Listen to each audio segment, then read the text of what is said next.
Pane mashoko akubuda panapa ari kutendera pasocial media achitaurwa aiwa nethese guys aiwa aiwa modza kuti ndo vanofambira nawo panguva inoi vabuda vachiti aiwa as we are heading the 31st protest pane chitiko chashandisa vanhu chakuonekwa kunzi aiwa the government now aiwa yakutanga kuita resurfacing of the road aiwa leader kumba kwabomshogeza. We don't know the agenda or we don't know the reason why they just chose to do that.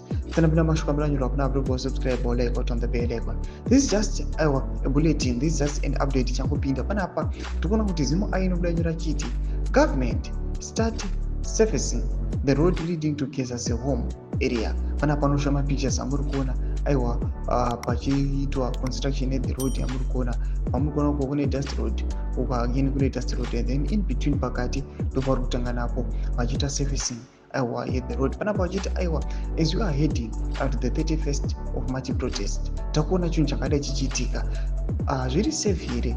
Do you think kuti the government panguva inoi aiwa iri kuonekwa as if aiwa inenge ine mhosva or iri guilty or iri kuzama kuda kunyengetedza bombshell kana kuda kumubraiba? Chitiko chiri kuonekwa nevanhu vakomenda zvakasiyana siyana pamusoro pechitiko ichi vachinzwa kuti aiwa this is the position of the Zimbabwean government kuti it is now surfacing the road inoenda aiwa kumba kwabombshell kumisukisa. Ari kuzikanwa kuti aiwa is the one who is taking the lead, who is at the core of the 31st of March protest. Akabuda akavavhokawo akabuda akataura chokwadi akazvimirira kuti aiwa inini I'm going to take part, ndichamobilizer and we are waiting for the signal yekuti chibvondoke.